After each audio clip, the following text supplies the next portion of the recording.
manungsa urip saka ayam-ayam iki. Latine kang manunggal dening Gusti Allah kang tunggal. Ya ora sae ilmune wong iku tatkala mangucap lafaz suci kalimat tauhid. La ilaha illallah Muhammadur Rasulullah. Assalamualaikum. Waalaikumsalam. Alhamdulillah. Alhamdulillah. Bertemu kepada Allah, berpisah kepada Allah.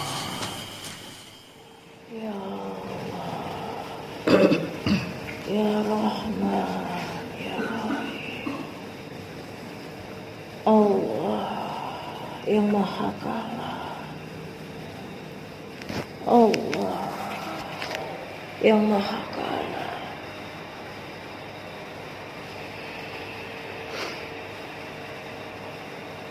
yang Maha berfirman dalam setiap kalam-kalamnya. Padanya lah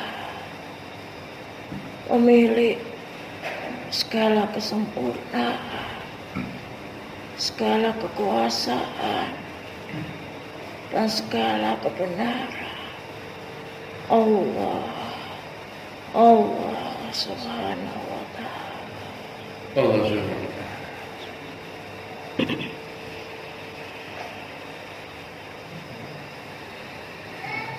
Wahai saudaraku, Saudara. aku adalah salah satu dari kalam Allah Subhanahu wa ta'ala Allah Subhanahu wa ta'ala. yang tidak berwujud, namun ia nyata diciptakan oleh Allah Subhanahu wa ta'ala. Allah Subhanahu wa ta'ala. Aku yang termasuk bagian dari diri manusia, aku juga yang termasuk diciptakan oleh Allah Subhanahu wa ta'ala. Allah Subhanahu wa ta'ala. Bagi makhluknya, jin, setan, serta iblis, wahai saudaraku, Subhanallah. aku yang oleh Allah Subhanahu wa ta'ala diberikan sebuah nama, yakni lisanu fasiyun, ya saudaraku. Subhanallah. Lisanu fasiyun, ya saudaraku, atau yang memiliki makna, yakni sebilah perkataan yang keji, wahai saudaraku. Subhanallah.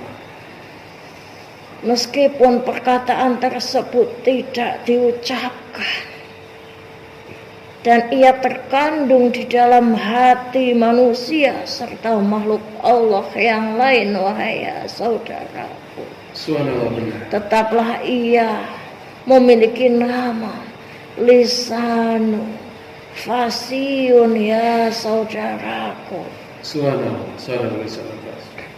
di mana aku oleh Allah Subhanahu wa ta'ala diletakkan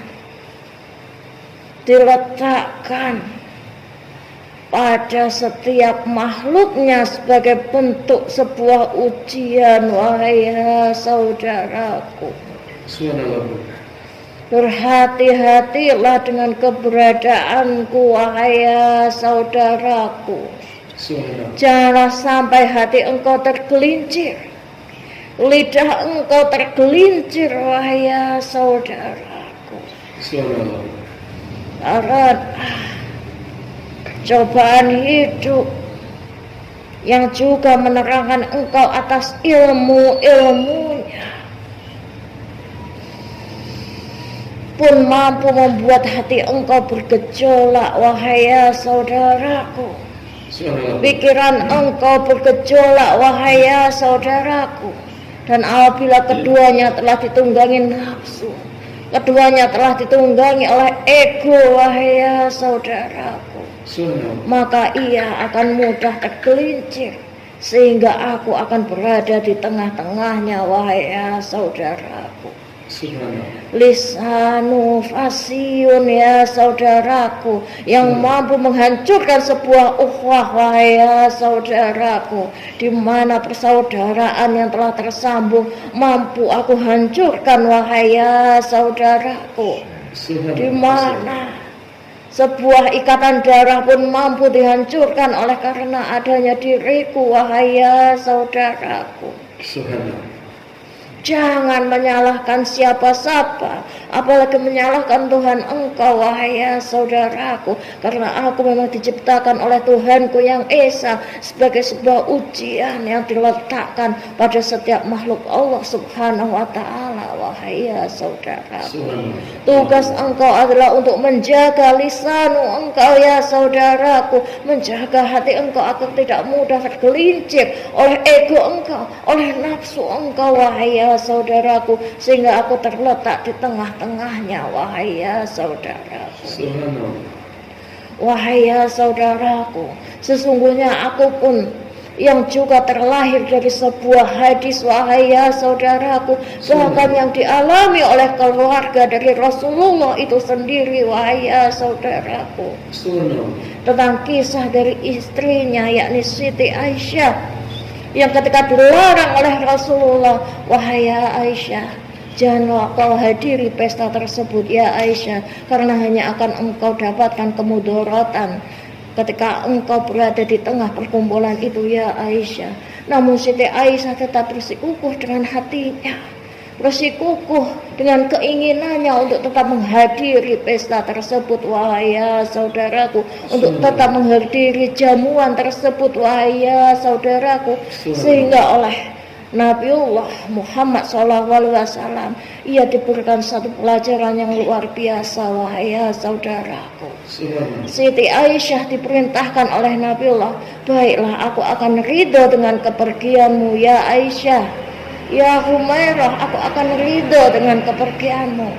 Namun aku memiliki satu syarat yang tidak boleh engkau langgar, wahai ya Aisyah. Minumlah sebuah air dan engkau tahan ia jangan sampai turun ke tenggorokan engkau, wahai ya Aisyah. Tetaplah ia berada di dalam mulut engkau ya Aisyah, sampai engkau pergi ke majelis tersebut, sampai engkau pergi ke jamuan tersebut, wahai ya Aisyah, sampai engkau pulang ke sini, wahai ya Aisyah, janganlah engkau buang air yang berada dalam mulut engkau, yang engkau minum saat ini, yang engkau masukkan ke dalam mulut engkau saat ini, janganlah engkau buang sampai engkau pulang nantinya ya Aisyah.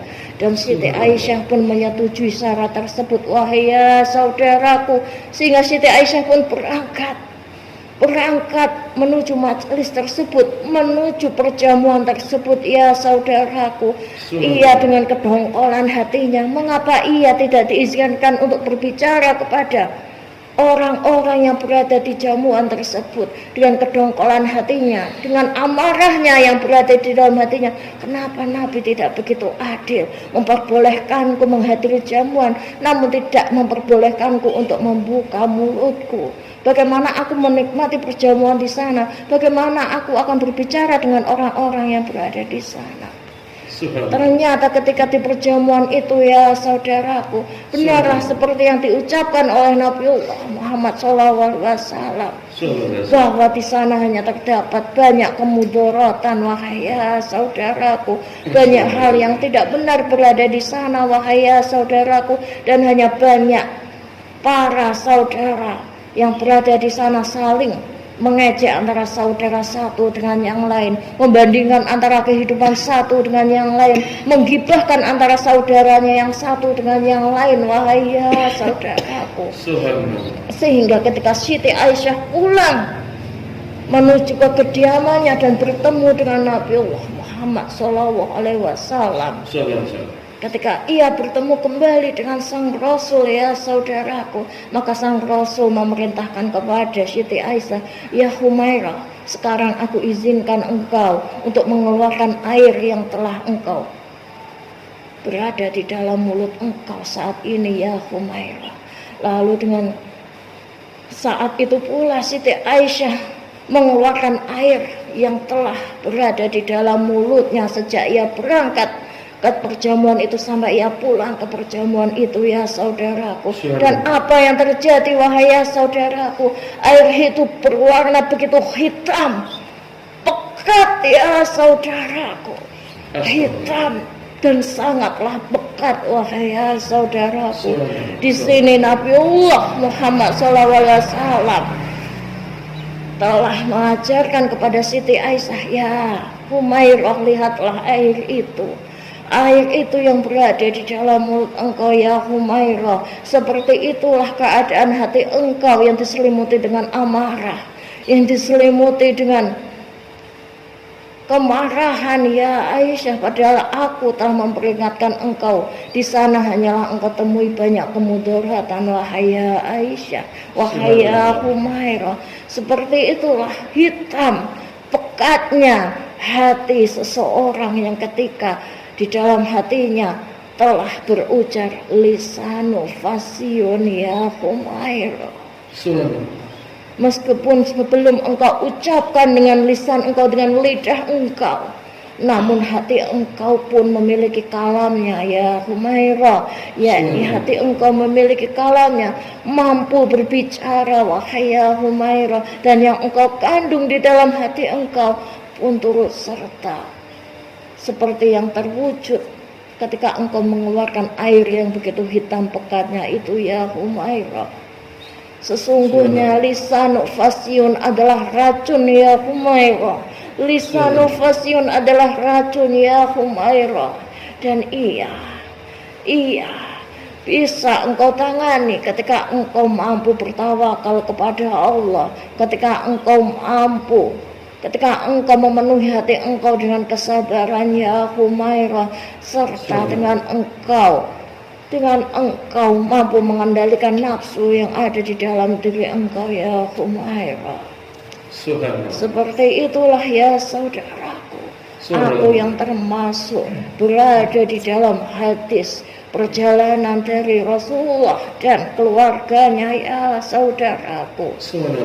Maka saat engkau mengetahui tentang keberadaanku ketika kalam ini diturunkan wahai ya saudaraku, sungguh lebihlah engkau berhati-hati, lebihlah engkau berwaspada dalam menjaga lisan engkau wahai ya saudaraku. Jangan engkau ucapkan perkataan yang keji wahai ya saudaraku. Jangan engkau ucapkan sebilah perkataan yang keji wahai ya saudaraku. Mengapa aku mengucapkan sebilah wahai ya saudaraku? Karena sebuah ucapan yang meskipun tidak berwujud, namun ia bisa menjadi sebuah pedang yang bermata dua wahai ya saudaraku. Ia bisa menggores meskipun ia tidak terlihat wahai ya saudaraku. Ia bisa membuat seorang saudara satu dengan saudara yang lainnya saling berselisih wahai ya saudaraku. Ia bisa menyebabkan antara saudara satu dengan saudara yang lain saling menebar fitnahnya wahai ya saudaraku. Sungguh lisanu fasyun adalah peringatan untuk engkau wahai ya saudaraku. Lisanu fasyun, lisanu fasyun ya saudaraku. Berhati-hatilah dalam berucap wahai ya saudaraku. Ia adalah racun wahai ya saudaraku. Ia tidak terlihat, namun ia adalah racun yang nyata yang bisa menghinggapi sebuah hati manusia. Dan ia pun bisa menimbulkan bibit-bibit penyakit dalam diri seorang muslim wahai ya saudara. Lisanu fasyun, lisanu fasyun. Lebih berwaspadalah wahai ya saudaraku dalam menjaga lisan engkau wahai ya saudaraku tentang sebuah kerahasiaan. Mengapa ketika engkau bersujud di hadapan Tuhan engkau Allah Subhanahu wa Ta'ala, maka dalam keadaan engkau bersujud tidak hanya Allah perintahkan untuk hidung serta dahi engkau untuk bersujud kepada Allah, melainkan lisan engkau pun turut serta untuk ikut bersujud wahai ya saudaraku. Ingatlah wahai ya saudaraku bahwa lisan ini telah menjadi alasan dari banyaknya dosa di dalam kehidupan engkau wahai ya saudaraku, sehingga ia pun harus turut bersujud kepada Allah Subhanahu wa Ta'ala. Subhanallah, subhanallah, subhanallah, mengagungkan nama Allah Subhanahu wa Ta'ala, bahwa pada setiap apa yang terucap dari engkau wahai ya saudaraku, lisanu engkau wahai ya saudaraku, lisanu engkau telah begitu banyak dosa wahai ya saudaraku, dan engkau pun harus mengagungkan kemahasucian dari Allah Subhanahu wa Ta'ala, bahwa yang kotor, ia yang banyak berdosa harus senantiasa mengingat bahwa hanyalah Allah yang maha disucikan, Allah yang maha suci wahai ya saudaraku. Lisanu fasihun, lisanu fasihun yang mampu menjadikan seorang hamba tergelincir ke nerakanya wahai ya saudaraku. Lisanu fasihun adalah sebuah musabab terbesarnya, apalagi menimpa pada para kaum Hawa wahai ya saudaraku, yang begitu mudahnya tergelincir pada dosa lisan wahai ya saudaraku. Yang paling banyak para kaum Hawa berada di dalam nerakanya adalah yang menyebabkan adalah dari dosa lisannya wahai ya saudaraku. Sehingga ketika Nabiullah Muhammad SAW oleh Allah Subhanahu wa Ta'ala diberikan mukjizat Isra Mi'raj wahai ya saudaraku, maka Nabiullah bertanya kepada malaikat Jibril, ya Jibril, sesungguhnya apa yang terjadi pada orang tersebut hingga ia mencakar-cakar dadanya sendiri, sehingga ia mencakar-cakar terhadap wajahnya sendiri dan merobek mulutnya sendiri ya Jibril? Gerangan dosa apakah yang diperbuatnya ya Jibril? Maka tidak lain Jibril menjawabnya, wahai ya saudaraku, ia adalah termasuk orang-orang yang suka menebar fitnah, orang-orang yang suka berbicara keji, orang-orang yang suka menggibahi saudara satu dengan saudara lainnya wahai ya Rasulullah. Demikian itulah bahayanya lisanu fasihun wahai ya saudara. Lisanu fasihun begitu berbahaya wahai ya saudara.